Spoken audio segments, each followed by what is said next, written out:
basically need someone to show up with a gun and say, okay, you're not allowed to do that. You hand this over to that person.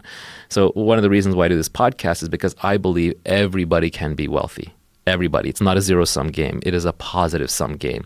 You create something brand new. You exchange it with me for something brand new I've created. There's higher utility for both of us. The sum of the value created is positive. It's not like status where it's like you're higher up, I'm lower down. You're president, so I must be vice president.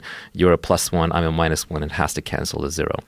We should be all for playing positive-sum ethical games.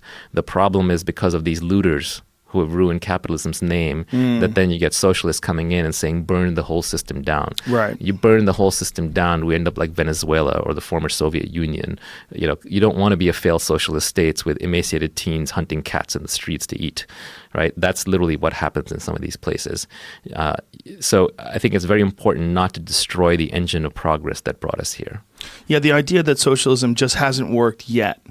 That it needs to, we just need to do it right. If we do it right, we can. Have you ever had a debate? 100 million dead, and well, let's keep trying. All over the world, and every single time it's been implemented. Have you ever had a conversation with someone who's a socialist? Many times. Some of my better friends are socialists. Really? So we really get into it. Yeah. And what is there? I mean, does anyone have a compelling perspective at all?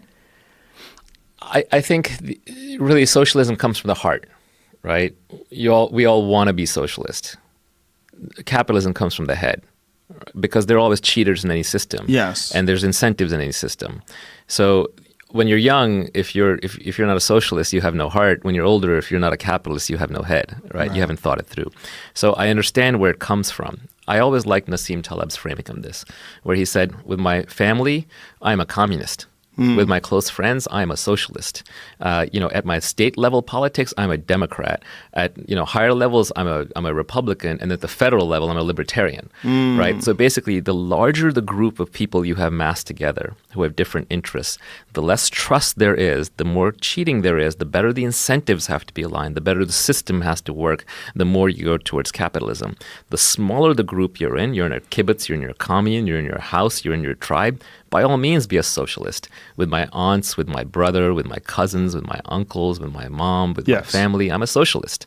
That's the right way to live a loving, happy, integrated life. Yes. But when you're dealing with strangers, I mean, you want to be a real socialist? Great. Open all your doors and windows tomorrow. Please, everybody, come take what you want. See how that works out. Yeah. This idea of income inequality, that always strikes me as it's a deceptive term, income inequality.